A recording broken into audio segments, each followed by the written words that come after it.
Namo Vishnu Padaya Radhikaya Priyatmane Srimad Bhaktivedanta Narayana Namne Shri Krishna Lila Katane Sudaksham Avdharimat Hurigunashayuktam Paramvarenyam Purusham Mahantam Narayanam Tam Shrasa Namami Vridanina Bhakta Shru Manincha Shri Krishna Padabda Divtai Karidi Chaitanya Lila Amritasara Saram Narayanam Tam Satatam Prapadi Devadasmi Nadivami Tvavina Iti Vinayaraditam Nayamam Charanam Dikam Deixa para Gurudeva. Ekadashi Titik Jeho. Hoje é Ekadashi. Semana boa, começo de Julana Yatra também. Passeio de balanço.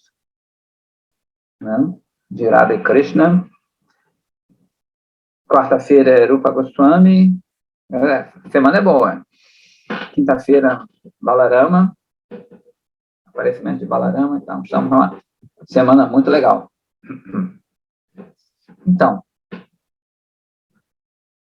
só para dar uma recapitulada, a gente viu que o Sannyasa Thakura se encontrou com Paramahansa Babaji, se entregou a ele como guru, como discípulo, desculpa. E depois ele fez uma pergunta, o que é Dharma? Né? Quando falava uma coisa, outros falavam outra. E a gente parou aqui, no meio da explicação de Paramahansa Babaji sobre o que é Dharma. E ele está falando sobre o Nitya Dharma e o Naimittika Dharma, né? O Dharma eterno, ou seja, a ocupação eterna, a natureza eterna do eu, e as ocupações temporárias. Então, ele começa a falar sobre a diferença entre Krishna e as divas, e ele faz aquela comparação do Sol, né? Que Krishna é como o Sol e as divas são como as partículas do Sol, né? Os raios de Sol. A gente parou aqui.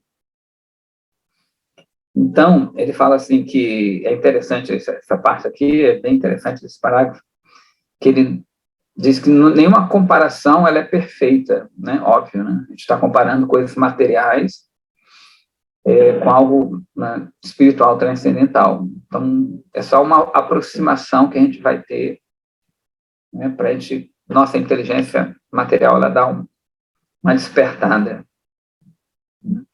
E ele fala assim, né? Que nenhuma comparação dessa é completamente apropriada. E essa última frase que é legal. A verdadeira natureza da diva é facilmente revelada no coração. Porém, somente quando a concepção mundana dessas comparações é abandonada. Que é legal, né? Ou seja, no momento, a gente faz essas comparações, mas se a gente ficar sempre comparando e querer... Isso nunca vai acontecer dentro do coração.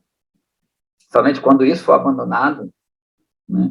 Ou seja, quando a nossa inteligência material ela for colocada de lado, é que a gente pode realmente entender isso. É bem legal, né?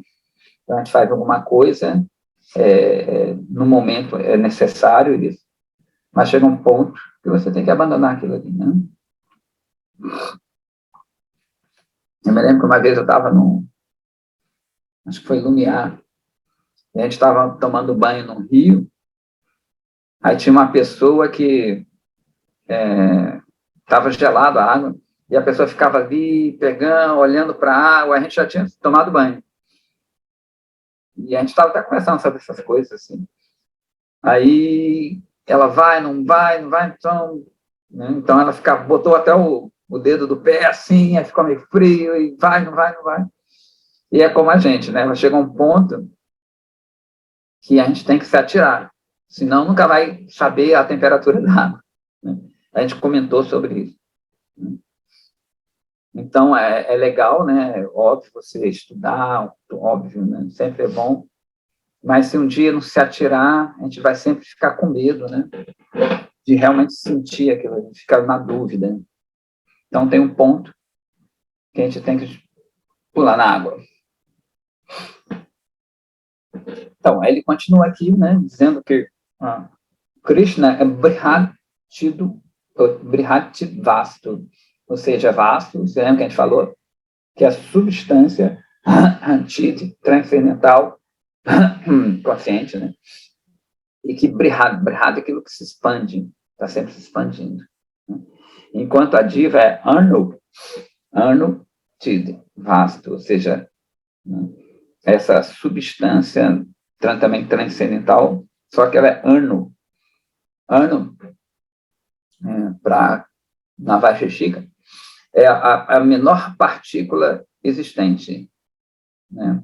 A gente traduz às vezes como um átomo, mas o átomo ainda tem subdivisões, né? Próton, elétron, não sou bom em física. Mas a menor partícula existente, se chama anu. Não é anu, né? Anu é aquela que segue como Anuradha, que é um nome de Lalita, que ela está sempre seguindo Radha, Anu, Radha. Né? Mas é anu, né? É a menor partícula existente. Então, a unidade de Krishna e das divas jaz, né, na sua natureza espiritual de Dharma, mas elas são, sem dúvida, diferentes, porque as suas naturezas são completa e incompleta, respectivamente. Né? Então, apesar de a gente ser da mesma substância, digamos assim, né, assim, mas da mesma substância de Krishna, de Bhagavan, ele é considerado completo, a gente incompleto, né? Ele é o máximo de tudo, a gente é o mínimo de tudo, é o diminuto, né? Eles sempre comparam com uma gota de oceano e o oceano, né? A substância, você vai analisar, é a mesma coisa. Porém, uma gota de oceano não pode derrubar uma parede. Uma onda do oceano derruba a parede. Né? Os Advaitavadis, eles também usam esse exemplo, mas no sentido que essa gota é o oceano. Né? Quando essa gota emerge no oceano, ela vira oceano. Né? Óbvio que na nossa filosofia. Né? Aí ele fala que Krishna é o Senhor eterno das divas, e as divas são seus servos eternos. Aí ele começa a falar da diferença. Né? O seu interrelacionamento é natural. Krishna, aquela pessoa que atrai, né? E a gente é o atraído. Nós somos os atraídos. Krishna é o supremo regulador, governante, nós somos os governados. Ele é o observador, nós somos os observados. Ele é o todo e nós somos pobres e insignificantes. Ele é o poderoso enquanto a gente não tem poder. Né? Ele, por isso, o eterno Swabhava, né, ou seja, a natureza intrínseca, é meio redundante, mas tudo bem. O Dharma da diva é Krishna Dasya, ou seja, ele é eterno servo de Krishna, como a gente viu na segunda passada, naquele dito, né, de Vera Sarupahaya, Krishnera Nityadasa, aquele dito de Mahaprabhu. Então, ele fala que Krishna é dotado de potências ilimitadas. Agora, é interessante, né? Sua potência completa, que eles vão chamar de Purna Shakti, é percebida na manifestação do mundo transcendental. Então, tudo que é do mundo transcendental é criado, entre aspas, também, né? Emanado da potência interna, que a gente vai chamar assim, né? Potência interna, ou aqui no caso, Purna. Purna quer dizer completa, a Shakti completa. Similarmente, sua potência marginal é observada nas manifestações das divas. Essa potência especial é conhecida como Tatashta Shakti. Então, que faz a função, né, do mundo finito, que eles vão chamar de Apurna Jagat. Jagat é o mundo, né? Jagat quer dizer aquilo que está sempre em movimento. E Apurna, que é incompleto. Ou seja, por que ele fala que é incompleto? Que não tem todas as energias. Krishna tem todas as energias. E o mundo de Agatha só tem aquela energia material. Né? É só uma partícula da energia principal de Krishna, digamos assim, que é a energia interna, que a gente chama. Né? Essa Tatashta Shakti, né, cria, entre aspas, uma entidade, um vasto, uma substância que existe entre os objetos animados e os inanimados, que é a gente, né? A diva.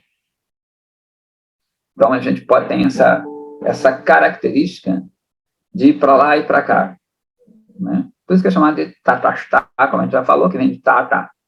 Tata é aquela região da areia, né?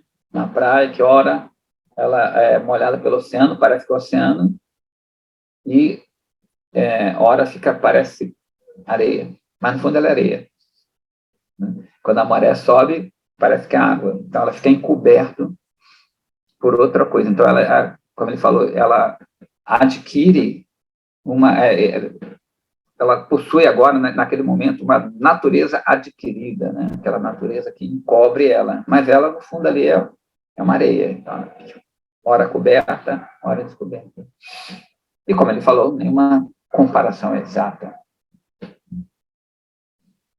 Então, ele continua, né? Embora a diva seja uma partícula, né, espiritual animada, ela é capaz de um relacionamento, entre aspas, com a natureza inanimada, por causa da influência da sua potência divina, conhecida como Tatastha Shakti.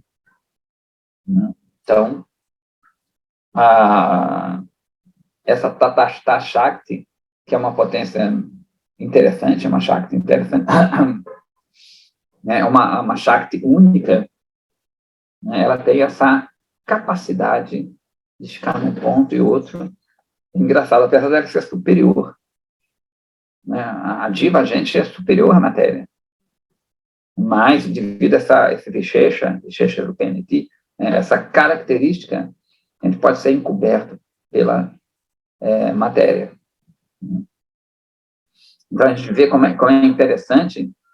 Você lembra que a gente falou de Shankara, da outra vez, que ele fala que Brahma é encoberto por Maya, e a gente comentou que para a gente é muito claro e nítido que essa filosofia não é legal, mas quando a gente começa a entrar na nossa própria filosofia, a gente vê como o Shankara faz uma coisa muito bem feita, né? Como a gente não conhece, falando por mim, nem a nossa filosofia, nem a deles, parece que é muito diferente às vezes.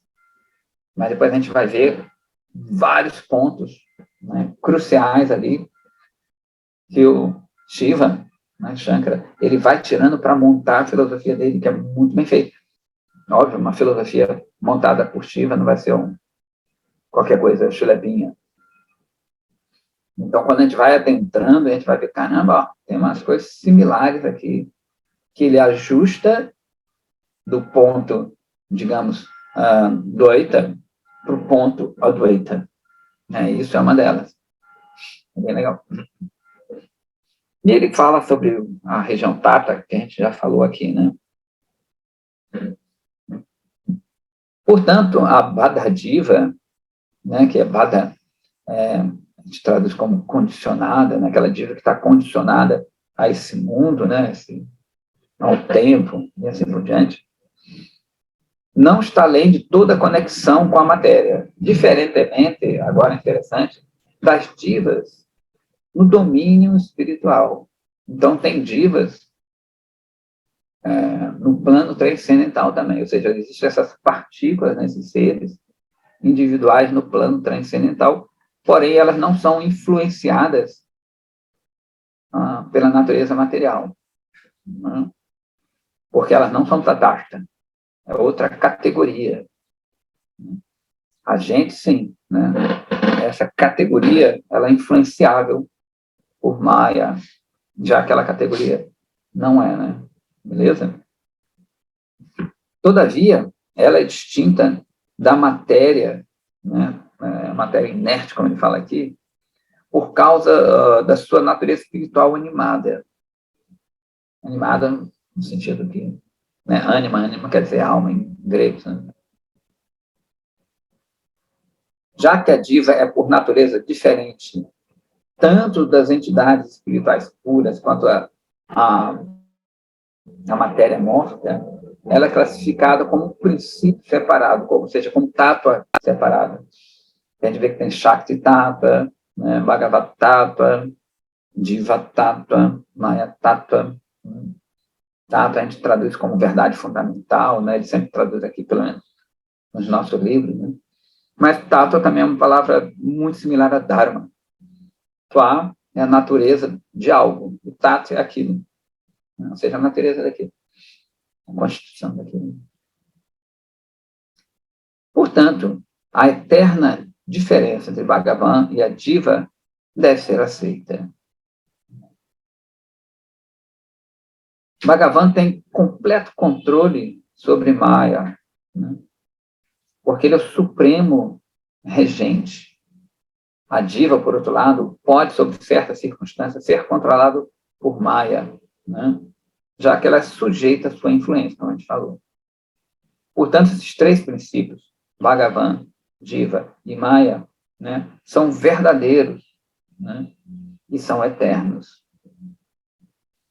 Que é aquilo que a gente também falou, que é a diferença do conceito Maya, ilusório, da gente para os Advaitavadis, Shunyavadis, e assim por diante.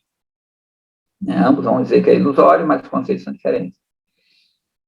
Para os Shunyavadis, né, realmente isso aqui não existe mesmo. Na verdade, nada existe, nem você existe. Então, para a gente é ilusório no sentido que é temporário, né? Aquilo não tem uma existência eterna para a gente, mas tem uma existência eterna ao longo do infinito. Ou seja, a matéria ela é eterna. Tudo vai ser eterno, já porque tudo é uma criação de Bhagavan, em última análise. Então, não existe nada que Bhagavan crie, já que ele é eterno, que não seja eterno. Né? Só que é temporário e ora se manifesta, ora fica imanifesto. Então, o karma, ele é eterno também. Só que ora ele vai ficar imanifesto, e o ser individual pode se livrar dele, nunca mais ter contato com isso. Mas ele sempre vai existir em algum momento para alguém. Como a matéria, sempre vai existir em algum momento para alguém. Porque, como os sábios dizem na Gita, né, eles declaram que o eterno é aquilo que não nasceu e nem morre. Então, qualquer coisa que não nasça, óbvio que ela é eterna. Qualquer coisa que ela nasça, que tem um princípio, vai acabar. Né? Esse é os sábios declaram, dão essa definição. Então, a matéria, não existia um tempo em que a matéria não existisse. O karma, que a ação material não existisse, consequentemente, né? Então, vai ser eterna. Agora, o eu pode se livrar desse jugo, né? Mas vai ser eterno. Para alguém, sempre vai acontecer. Né? E para os Shunyavadis, né, aquilo ali não existe. Na verdade, nada disso existe. Nenhum eu existe. E para os Advaitavadis também. Não vai existir aquilo ali. É apenas uma ilusão momentânea do eu, mas aquilo ali não existe, nunca existiu. Que é muito louco isso. Então, ele fala que desses três, Bhagavan é o princípio eterno e o fundamento de todos os outros princípios. E ele cita o Katha Upanishad, que é muito legal. O Bhaktivinoda Thakura, intelectual, né? Aliás, mais que intelectual, é um ser transcendental, e ele está falando também, especialmente nesse tema, para esses Advaitavadis, Shunyavadis que a gente citou, e por isso que ele cita, às vezes, muito aqui, né? Aliás, no Javadharma vai ter muita citação das Upanishads, porque se você for debater com um Advaitavadi alto nível, eles aceitam Veda e Upanishad. Os Puranas eles não aceitam muito, não. O único que eles aceitam, a gente aceita mais ou menos assim, como uma evidência mais forte é a Bhagavad Gita. Então, ele cita muito a Upanishad. Então, ele cita Katha Upanishad, que é um dos preferidos, digamos assim, de Shankara. Nitya Nityanam Chetanas Chetananam Eko Bahunan Yovidadati Kamam. Ele cita esse verso.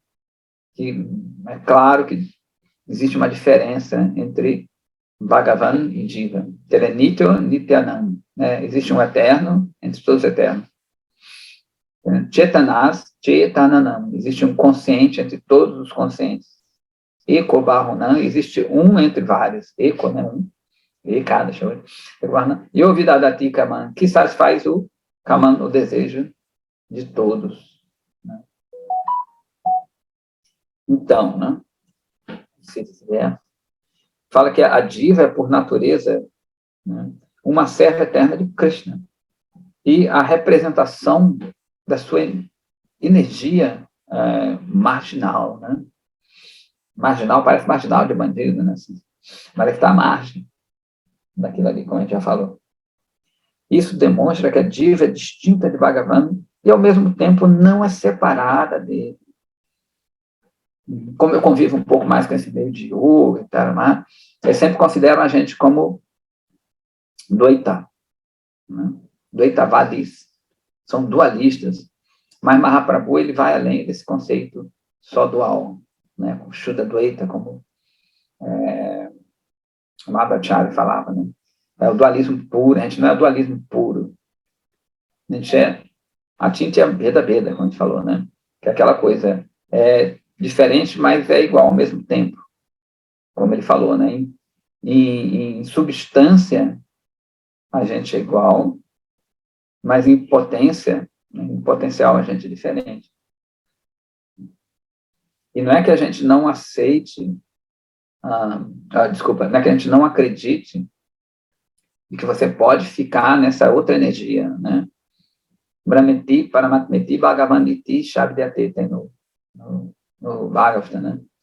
Que a verdade absoluta, ela tem esses três aspectos. Então, são aspectos reais. O Brahman, Paramatma e Bhagavan.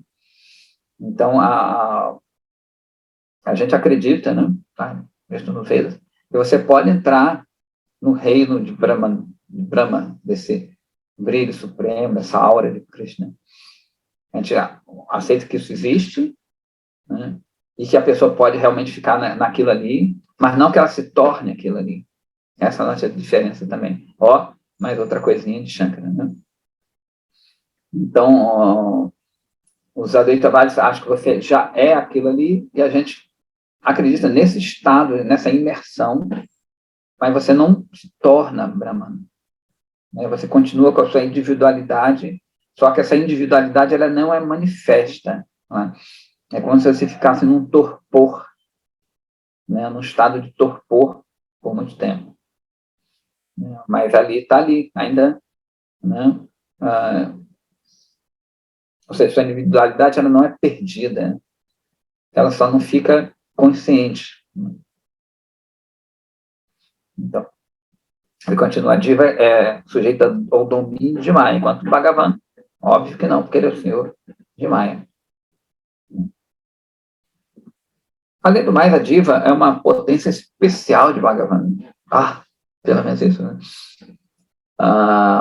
Inclusive, diz na Gita, né, que a diva é uma coisa espantosa. Eu não me lembro agora o verso, mas ele fala que a diva é uma coisa espantosa. E realmente é, porque ela tem essa característica, imagina, de se sujeitar a algo que é menor a ela. Interessante, né?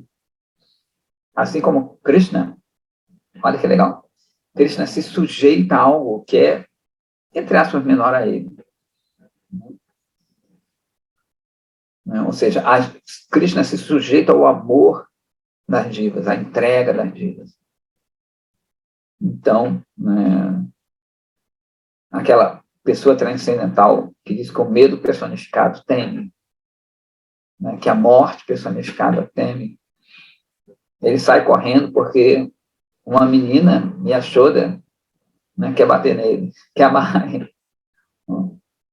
Então, esse é o diferencial de Chaitanya Mahaprabhu, né, de Rupa Goswami, eles dão esse diferencial na nossa linhagem. Bem legal isso. Então, é similar a diva, na verdade, uma facsímile de Bhagavan. Então, e ele fala que enquanto desculpa, aonde a distinção eterna e a não distinção são encontradas, né, ao mesmo tempo, o que vai ter proeminência é a distinção. Eu sempre dou exemplo de uma época que eu tive, minha irmã mora em Madrid, aí eu viajei na Espanha e tem muito girassol lá. Eu passei de trem, estava andando de trem, e tinha muito girassol, campo de girassol. Mas aí surge uma planta diferente no meio, porque você vê girassol tudo amarelo, né? Aí você vê uma planta diferente, né? Eu não me lembro agora, mas digamos que você veja uma rosa, um roseral, no meio dessa plantação. O que, é que vai chamar mais a atenção de você? Aquele roseral, aquela coisa vermelha. Então, é legal isso, né? Então, em meio a toda essa unidade, existe uma diferença. Em meio a toda aquela amarelidão, surgiu uma rosa vermelha. Então, diz que aquilo é proeminente, aquilo que chama mais atenção. Continuando, né? Fala, o Nitya Dharma, ou seja, né, a natureza eterna da diva, é servir a Krishna. Né? Quando ele esquece disso, né, ele é sujeito, ele botou aqui a tirania de Maya. E, a partir desse momento, ele fica oposto a Krishna. Agora é legal isso aqui. A queda da diva não acontece dentro do contexto do tempo material. Isso aqui é um tema bem complicado. O Srila Gurudeva tem um livro só sobre isso. Tem uma discípula dele que também escreveu muito sobre isso, que é um tema, sempre tem um debate sobre esse tema. Né? Que, na verdade, não existia um tempo, a gente não pode mensurar um tempo de quando a diva se envolve com esse mundo. Na verdade, Jiva Goswami, no Tattva Sandarbha, ele fala Anadi, como Mahaprabhu também fala, Anadi Bahimuka. Ou seja, não existe um tempo, não existe uma contagem, um começo, que você possa dizer que a diva se envolveu com a matéria. Né? Ele fala aqui também, né? Anadi Bahirmuka. O Jiva Goswami, ele fala, eu não me lembro agora, mas ele fala várias palavras que demonstram que não tem um tempo, não teve um começo para ela se envolver com a matéria. Porque ela é Tatashta Shakti. É engraçado que a gente pensa, às vezes, porque quando eles falam, para ser mais didático, parece que a gente veio de uma região chamada Tatashta, mas a gente é Tatashta. A diva, ela é Tatashta Shakti, não é que ela esteja numa região Tatashta. A gente temos essa natureza. Então, falar assim, de acordo com as palavras Anadi Bahir Mukha, que a gente já falou da outra vez, né? Significa que a diva se desviou desde tempos sem começo, não tem começo. Né? Porque se a gente dissesse que tivesse um começo, ela estaria antes em algum lugar. Ou seja, ou a consciência dela estaria diferente daquilo ali. Daí aquela teoria, né, que alguns Vaishnavas acham que a gente estava no mundo transcendental e veio para cá. Né? Então, pode ter um começo. Porque se tivesse um começo, teriam uma vida prévia, uma consciência prévia. Inclusive, ontem eu fui dar um curso de sânscrito, né? Estava em Búzios, e a professora de yoga, né? A gente estava conversando sobre essas coisas. E ela gosta de outras coisas. É aquele pessoal que mistura tudo, né? Vai para cá, vai para lá, tudo é um só. Aí eu estava perguntando se no segmento dela teria um começo da gente estar aqui nesse mundo, e ter encarnado. Que é para se purificar da outra. Mas eu falei, mas eu quero saber do começo. É interessante que ela nem captou, ela não conseguia captar isso. Porque tem muitas religiosidades que falam já quando a gente está aqui. A gente está aqui, está pagando karma, porque veio da vida anterior, sempre da vida anterior, da vida anterior, da vida anterior. Mas onde é que isso teve um começo, digamos assim? O porquê de eu estar aqui? Eu, sinceramente, não conheço nenhuma que explicou agora. Perguntei para várias pessoas. Ou seja, a gente já começa aqui para adiante. No máximo, óbvio, né? Tem outras vidas. Não fala que foi cigano, que foi não sei o que lá, que foi... Mas vem cá, qual é o início disso tudo? Aqui fala que não teve início. Então, tem uma explicação, né? Que a gente sempre foi assim.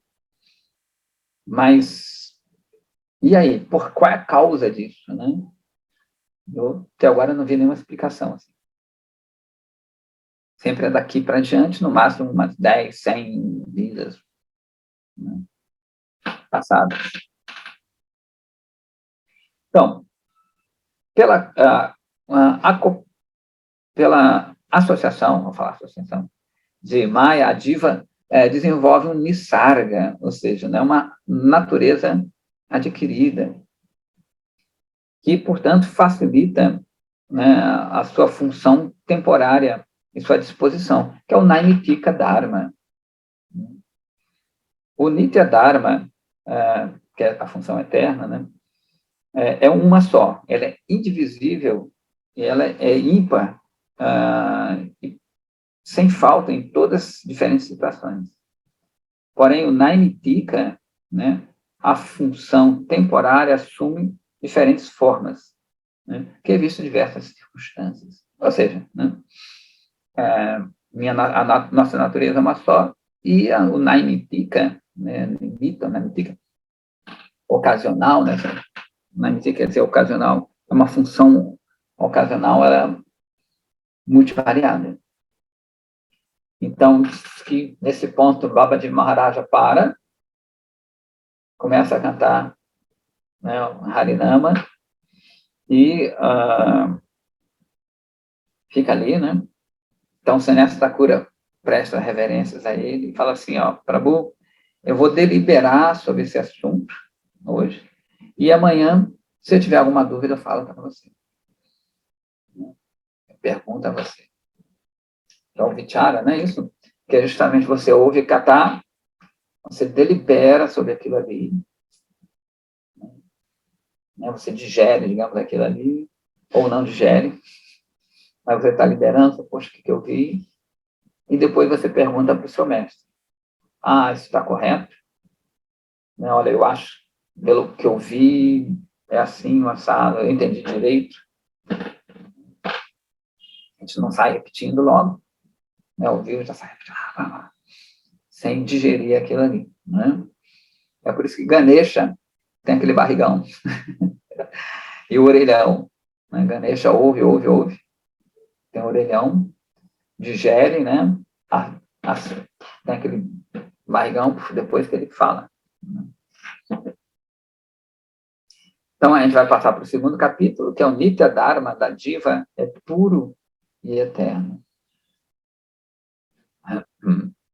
Então, no outro dia, o Paramahansa Maharaj, Sannyasa Thakura, vai perguntar para Paramahansa Babaji, né, o que ele deliberou. Ô, Prabhu, posso fazer uma pergunta antes do senhor avançar? Claro. O senhor, em algum momento ali, usou um termo vasto, sobre essa capacidade da diva se conectar com corpos animados e inanimados. Se não me engano, foi isso, não? Animados e inanimados, não. Eu falei que ele era animável. Animável. Tá. Porque eu relacionei eu entendi algo assim, né? Como que se a diva ela pudesse tomar corpos que são móveis e corpos inertes, algo assim. Aí tudo bem. Né? E aí, essa palavra vasto, ela também aparece naquele que a gente ouve falar aí, né? Vasto Shastra, né? Um conhecimento sobre, parecido com o Feng Shui, que é uma questão assim de analisar o ambiente, né? E pelo que eu escutei, eu vi assim, essa Vastu Shastra, ele entende como se um objeto inanimado, como uma residência, um espaço, ele tem uma entidade viva que personifica aquele ambiente que parece ser inanimado. Então, esse tipo de situação está relacionado, esse termo vasto Shastra está relacionado também a, por exemplo, um automóvel, a um robô, a um apartamento, assim como que ali tem como que uma entidade viva que personifica esse objeto imóvel, inerte. Vasto ele põe aqui como substância, né? Aí tem até o vasto Purusha, né? O vasto Purusha, o vasto Shastra. Então, o objeto inanimado, né, que é, como você falou, um computador, um robô, sei lá o quê, né, ele é vasto em si, e quem está passando em relação às moléculas, né, se ele é composto por essas partículas menores, Paramatma compõe tudo. Se existe átomos dentro daquilo ali, aquilo é inanimado porque não tem uma diva principal, né? Uma diva principal ali, né? Como eu, né? Eu sou a diva principal aqui, mas tem várias divazinhas aqui, né? Dentro do meu corpo, compondo o meu corpo. Mas existe a diva principal, que é essa que está falando, que rege aquilo ali, né? Já a matéria inerte, né, não tem uma diva principal. Se ela é composta de átomos, cada átomo, o Paramatma está dentro de cada átomo, né? E às vezes eles falam como inerte árvore, montanha, apesar ela é inerte no sentido que ela não atua muito, mas a árvore, na verdade, ela é viva, a montanha é viva e assim por diante, né? Então, vasto é substância, qualquer substância que exista, que eles falam aqui, né? Não sei se respondeu. Mas seria, né? No caso do vasto Shastra, é o Shastra, a escritura, que tem ciência dos objetos, né? Coloca para cá, então eles põem aquele vasto Purusha, que eu não sei te dizer se realmente é um ser ou um símbolo para ajustar aquilo ali. Aí eu não sei se existe mesmo vasto Purusha, provavelmente existe, mas eu não conheço muito bem o vasto Shastra. Se eles consideram que realmente tem uma entidade que controle um apartamento, uma casa, né? Porque, na verdade, eu nem sei se ele tem esse controle, ele só tem uma posição, pelo que eu li, o pouco que eu li do Vastu Shastra, esse ser, ele é colocado ali, né, e a cabeça dele para cá, pereréu, mas mesmo assim, cada direção, ela está relacionada a um deva, né? Se eu não me engano, a cozinha é o sul, né, que o sul está relacionado com Yamaraja, com fogo, pereréu. Então, tem várias coisinhas assim. Aí sim, os devas eu sei que existem, né? A gente sabe que existe. Mas se existe um vasto Purusha mesmo, que é ativo, não sei te dizer, ou se é simplesmente um simbolismo para você ver o negócio da casa. Eu não conheço o vasto chato suficiente, não é quase nada, para te dizer isso. Mas cada direção a gente sabe que está relacionado a um deva mesmo. Aí tudo bem, né? Norte a Saraswati e assim por diante. Não sei se ajudou. Sim, obrigado. Então, a gente está no outro dia, já no outro capítulo. O Paramahansa Babadi Maharashaya, então, ele fala de uma forma muito compassiva, né? Ó, melhor dos sadhus, que conclusão você chegou, né, sobre o que foi discutido no dia anterior. Aí diz que o Sannyasa Thakura, assim, elevado em êxtase, fala assim, Prabhu, se a diva é infinitesimal, como é que seu Dharma eterno pode ser puro e pleno?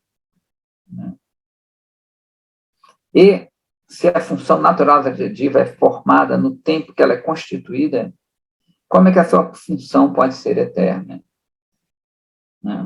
É legal. Isso era sempre minha dúvida, quando falava que a gente era parte e parcela, né, de Krishna, né? Que na verdade está até errado essa tradução, né? Part and parcel. Em inglês é uma expressão, quer dizer que é uma parte constituinte, né? Parte parcela é a mesma coisa. Falei, pô, mas se a gente é assim, dele, como é que a gente tem essa falha, né? De vir para cá. E é mais ou menos a pergunta aqui do Sannyasa Thakura, né? Que eu vou repetir. A pergunta, né? Se a diva é infinitesimal, né? Como é que o Dharma, seu Dharma eterno, pode ser pleno e puro? Se ela é tão pequititinha, né? Como é que você vai ser pleno e puro? E se a função natural da diva é formada na época que ela é constituída, como é que pode essa função ser eterna? Né? Se essa natureza teve um começo, que ele está falando aqui, né? Como é que ela pode ser eterna? Beleza? Então, essa pergunta interessante aqui do Sannyasa Thakura. Então, diz que quando o Paramahansa ouve essas duas perguntas, ele medita nos pés de lótus de Shati Nandana, que é Mahaprabhu, né? Então, ele, sorrindo, diz assim, né? Então, a gente está vendo de novo outro aspecto do Jagadharma, que é esse relacionamento, né? Ele espera, ele delibera sobre o que ouviu, não fala qualquer coisa, né?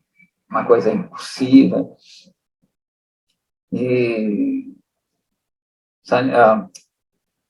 Babari Maharaja, sempre antes de responder, ele medita Chaitanya Mahaprabhu para iluminar ele, né? Apesar de ele não precisar, mas está dando exemplo para a gente, faz parte da natureza dele, aquilo ali, né? E ele responde de uma forma, ele está sorrindo, né? Está tranquilo, ele não tem nenhuma má vontade em responder.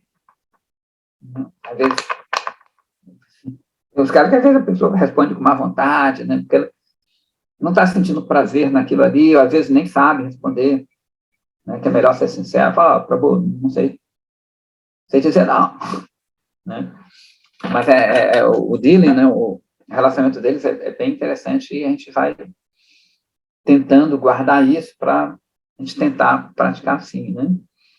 Porque isso aí não é uma coisa cansativa entre eles, né? Ambos estão, fala que ambos estão tendo prazer naquela conversa, né?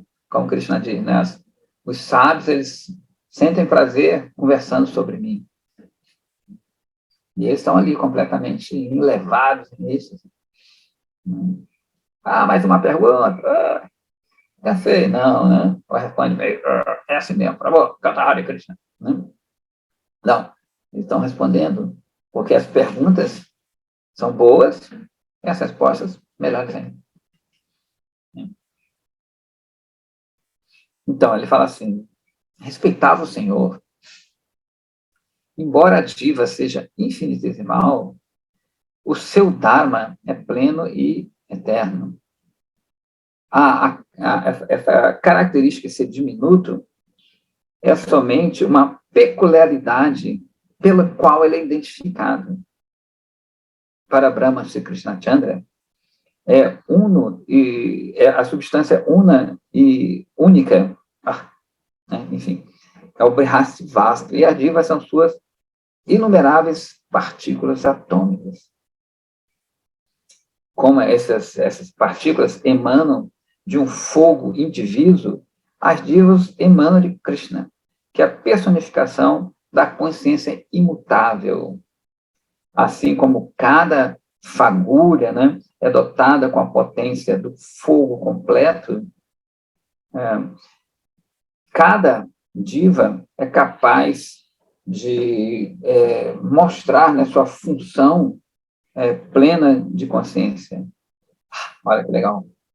Ser uma única partícula desse fogo, né, ela estiver completa, né, tiver combustível suficiente, como ele fala aqui, ela pode desencadear um fogo abrasante que vai incinerar todo mundo.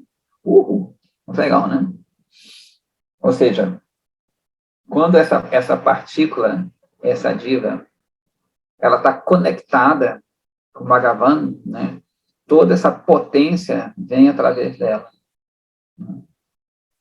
No caso de Srila Prabhupada, né? Ele inunda o mundo com aquilo ali, né? Por quê? Né? Ele é uma partícula, não como a gente, claro, mas é uma partícula plena, né? Uma diva completamente consciente de tudo, completamente entregue. Então, ele tem essa capacidade de incendiar todo mundo, né? Porque ele está sendo usado por Krishna. Krishna usa ele ali, ele é o que a gente chama, é o meio, né? Então, tem um médium, como no espiritismo tem um médium, então tem aquele médium ali que pode incendiar todo mundo. Similarmente, mesmo uma única diva pode inundar todo mundo com amor se ele alcança Krishna Chandra como seu verdadeiro objeto do amor, né, que é o caso de Srila Prabhupada, também que falou isso, grandes mestres, né? Contudo, né, a diva consciente, né, individual, não pode exibir o desenvolvimento natural da sua função espiritual enquanto ela falha de entrar em contato com o verdadeiro objeto da sua função, né? Krishna. Enquanto a gente está separado, essa potência ela não é transparente ali. Na realidade, é somente quando a diva está em conexão com o seu objeto que a identidade do seu Dharma se torna aparente. O que é o Nitya Dharma, a função constitucional da diva? Você tem que examinar essa pergunta, né, de uma forma muito cuidadosa. O amor transcendental por Krishna, Prema, é o Nitya Dharma da diva. Ou seja, amar é a nossa função. Só que, como ela é até interessante, né? Porque esse negócio é tão forte, a natureza sempre é tão forte, que ela mesmo encoberta, ela se manifesta de alguma forma. Adulterada, né, mas se manifesta.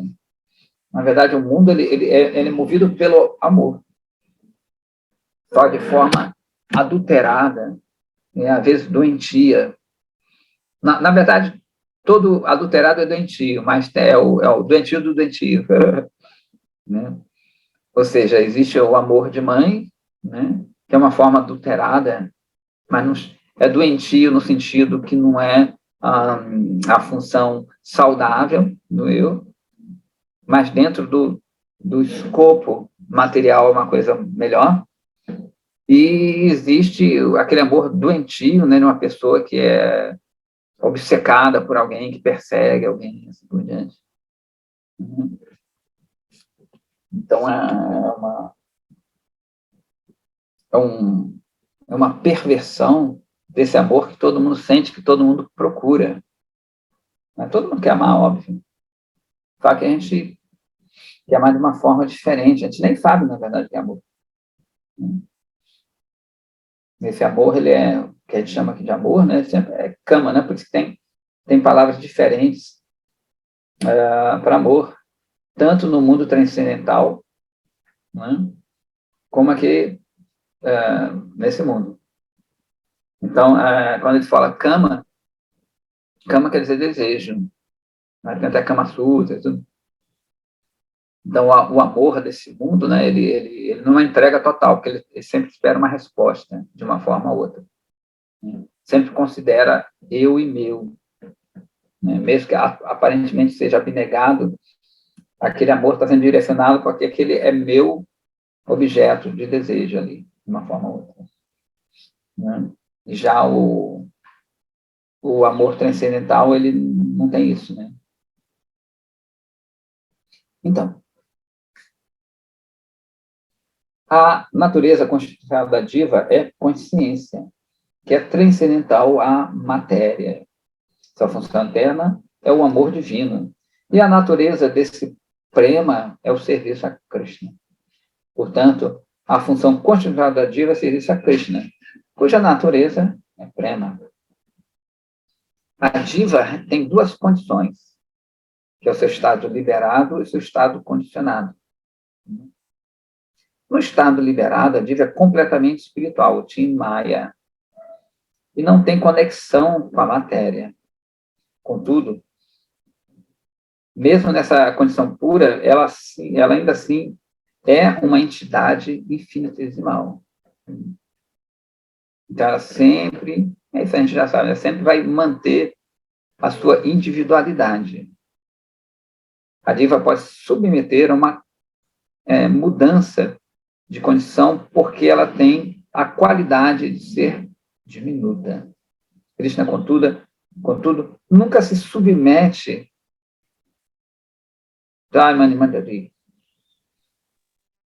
Krishna, contudo, nunca se submete a uma mudança de condição por causa da sua própria natureza, né? Já que ele é uma entidade de cognição infinita.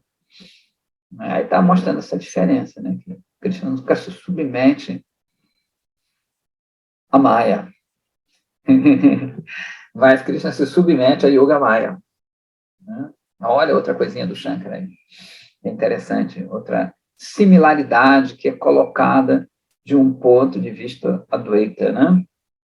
Bem legal isso aqui. Porque nós somos justamente, né, a imagem dele. Então, o que acontece aqui, acontece lá, só que lá no plano puro, né? Como a gente já sabe, e aqui no plano temporário. Muito legal. Então, da mesma forma que a gente, por ser diminuto, se submete a essa natureza que é inferior, da mesma forma, ele, que não é diminuto, que é grandioso, ele se submete a uma forma que, teoricamente, é inferior, né, que são as divas e assim por diante. Qualquer menina, às vezes Radharani, né, está com muita raiva de Krishna, né, e Krishna a gente sabe que, né, ele é onipotente, ele é onipresente, ele entra em qualquer lugar. Mas, às vezes, Krishna combina alguma coisa com Radharani. Olha, vamos se encontrar às 5 horas da tarde. Então, Krishna vai todo alegre se encontrar com Radharani. Só que Padma é uma companheira de Chandravali, que é a rival, entre aspas, de Radharani. Chandravali é uma expansão de Radharani. Então, quando ele vai, está andando assim, essa moça intercepta Krishna e convence ele, né, já que ele é o Vishaya, convence ele a se encontrar com Chandravali. Porque Krishna é assim, né? Krishna, ele não tem Staibhava, como a gente já falou, né? Ele não tem uma natureza fixa. Ele vai onde os Vaishnavas, né, chamam ele. Então, ele quer se encontrar com Radharani, mas aí ele é desviado para Chandravali. Isso é legal, né? Cada história nessa parece, às vezes, meio bobinha, mas ela parece ser uma coisa muito pueril, mas ela é carregada de bhakti, de conhecimento transcendental. Então, o Radharani fica uma arara com Krishna, porque ele dá 5, 6 horas, ele não aparece. E ela fica com muita raiva dele. E quando Krishna faz lá seus affairs com Chandravali, ele volta para se encontrar com Radharani. Só que uma menina barra ele, uma menina de 10, 11 anos barra ele. Então, aquele que é onipresente, ele não pode entrar. Ele não pode entrar num bosque assim, e é barrado por uma menina. Aquele que constrói mundos com uma porção de uma porção de uma porção de uma porção. Aquele que destrói mundos com piscar de olhos, que constrói mundos, né? Nem diretamente, né? Com expansão de uma expansão de uma expansão de uma expansão, ele começa a chorar. Isso que é bonito, né? Isso que é bacana do Gaudiya Vaishnavismo, essa submissão do todo completo, né? Do todo poderoso, naquele que não tem força nenhuma. E, ao mesmo tempo, quando vem quando a Aristasura, aquele touro, vem Vrindavana, enorme, as meninas começam a ficar com medo. abraça as árvores, tá mal, Krishna, Krishna, salva a gente. Mas como se elas podem barrar o próprio Krishna? Não? Então, esse é o movimento do amor, né? O movimento de prema. Assim como tem o movimento dos gunas aqui, lá tem o movimento, né? O movimento dos gunas nada mais é que um reflexo desse movimento de prema, né? Desse subir e descer de prema, desse abrir essa caixinha de cânfora e fechar, prema samputi, né? Que é o baúzinho do amor. Esse baúzinho do amor ora abre, ora fecha, ora abre, fecha. E Krishna se submete a esse abrir e fechar, né? Isso é bacana. Eu gosto disso. Onde é que tá? Ok. Por constitucional essencial, por constituição eterna essencial, como um vasto, né? Ele, Krishna, é supremo, completamente puro e eterno, enquanto a diva, por sua natureza, é diminuta, uma parte, né, sujeita à contaminação e sujeita a repetidas mudanças. Quando ele fala que é sujeito a repetidas mudanças, não a substância em si, né, sim a natureza adquirida. A função espiritual inadulterada da diva é também grande, indivisa, pura e eterna. Porém, ela pode se tornar atômica, incompleta e impura. Né? De novo, ela não se torna a substância em si, a diva em si, e sim a sua capa, digamos assim. Né? Enquanto a diva é pura, o seu Dharma, né, mostra um caráter imaculado. Contudo, quando ela é contaminada pelo seu envolvimento com Maya, sua verdadeira natureza é pervertida, ela fica impura, desprovida de abrigo e oprimida pela felicidade e a tristeza mundana. O curso da existência material da diva vem a ser efetuada enquanto ela esquece sua atitude de serviço a Krishna, né? Então, é interessante que algumas linhagens falam que a nossa natureza ela é ruim, né? A natureza do ser humano é ruim, né? Por natureza, o ser humano é mau. Né? É que, ao contrário, né? A natureza é transcendental. Nossa natureza não está ali. Só envolvimento com a matéria que muda isso. Né? Não tem aquela coisa do pecado original, todo mundo é pecador por origem, mas aqui é o contrário. Né? Todo mundo é puro por origem. Deixa eu ver que horas são lá. Enquanto a diva permanece pura, ela mantém sua identidade de autoconceito de acordo com a sua função espiritual inadulterada, que é o Swadharma.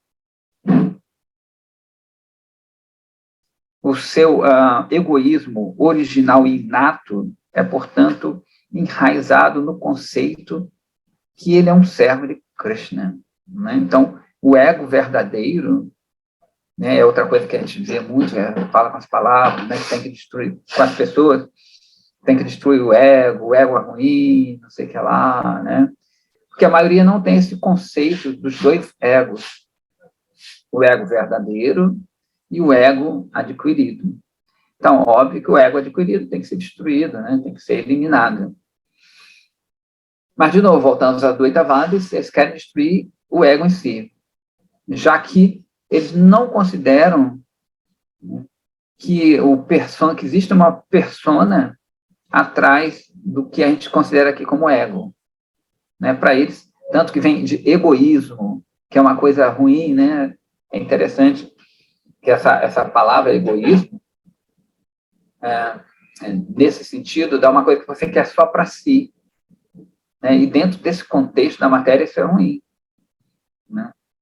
Já dentro do contexto transcendental, né, a pessoa egoísta é aquela que está exercendo a função do seu eu, que é servir a Krishna. Então, a gente nem é um egoísta verdadeiro, né? A gente é um falso egoísta. Né? Então, se realmente fôssemos egoístas verdadeiros, né, a gente estaria fazendo bem ao nosso eu verdadeiro, né? E o nosso eu verdadeiro tem como natureza servir a Deus, né? Então, nem verdadeiros egoístas nós somos falsos egoístas. Que é legal, né? E essa palavra acaba recebendo esse cunho negativo, né? Por isso que existe essa teoria de destruir o ego. Tem que destruir o ego, não sei o que lá, em alguns segmentos espiritualistas, né? E para eles não sobra mais nada, já que qualquer expressão do ego conhecido é prejudicial, né?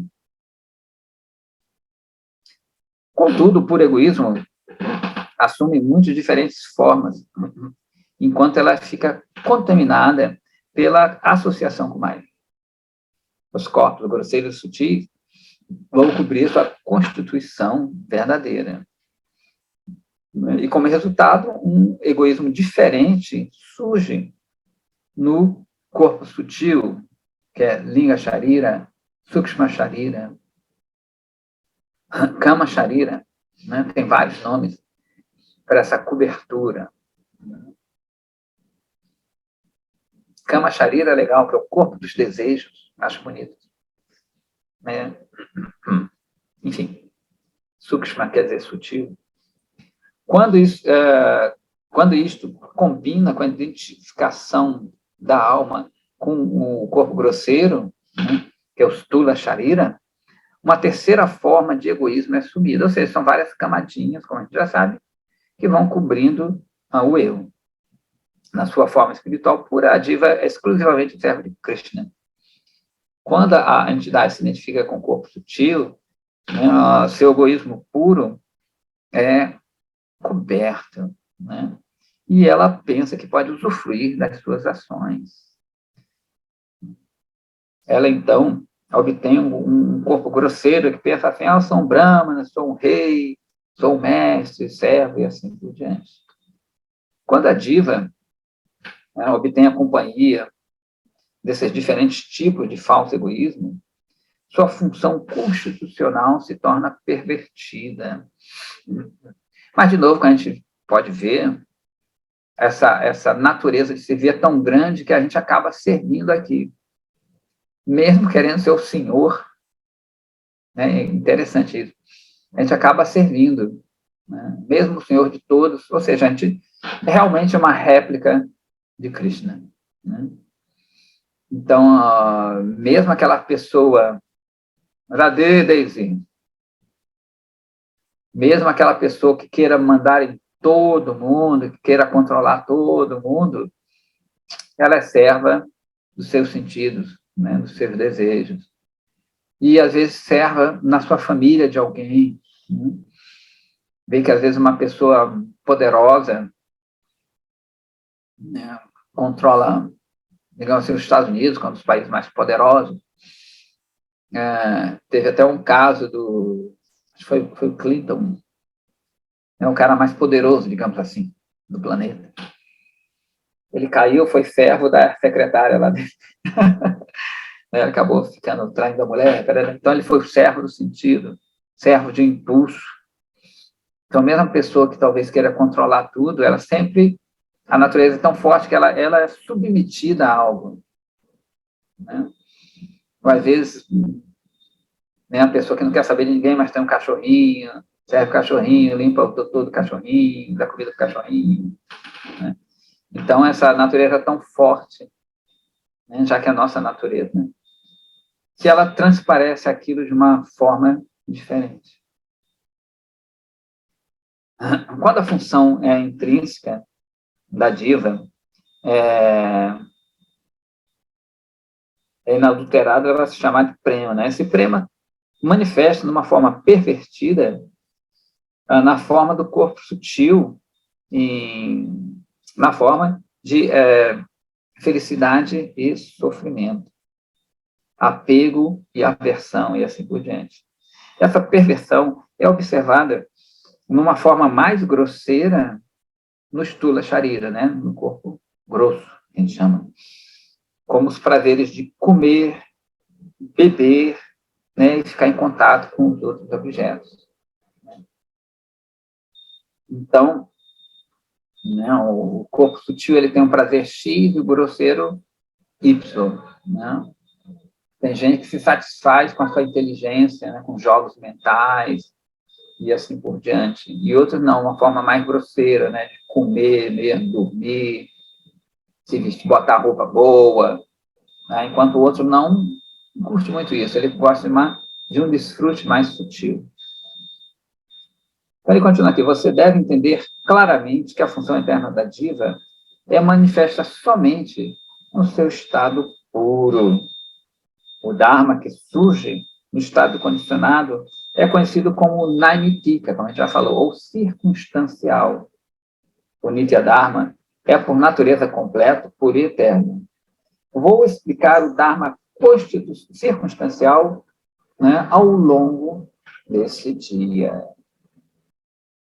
Então, eu acho que já tem bastante coisa para a gente deliberar, né, e ele vai começar, né, uma subdivisão da pergunta dele, vai explicar agora o Dharma circunstancial.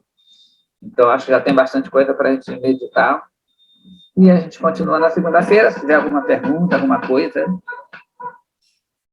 por favor. Muito obrigada. De nada, dona Neida, eu que agradeço. Hare Krishna. Hare Krishna. Obrigado. Bem, eu que agradeço também. Só para tentar recapitular. Então, a leitura que o senhor fez agora é que ficou em torno da definição da função da alma e os argumentos foram no sentido de demonstrar que a função da alma é o amor. É isso? Ele está falando mais da função agora eterna, né? E agora ele vai entrar na função constitucional, na função circunstancial. Então, que ele perguntou aquilo ali, né? A relação com o amor.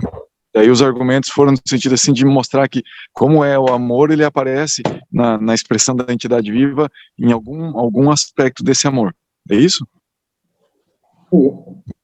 Só que primeiro ele está falando do amor verdadeiro, né? Sim.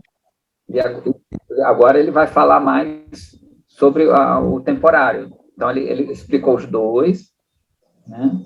A função, o Nitya, foi a pergunta do rapaz, do Sannyasa Thakura, né? Se ela é eterna, se ela tem um começo, como é que isso é isso? Desculpa, se ela é eterna, se teve um começo, como é que isso pode ser eterno? Como é que essa Constituição pode ser eterna? Aí ele vai ser uma explicação bem longa, o capítulo todo, e ele começa falando sobre a função eterna, que é a prema, que é esse amor transcendental. Agora que ele vai entrar no Dharma circunstancial, Naimittika Dharma.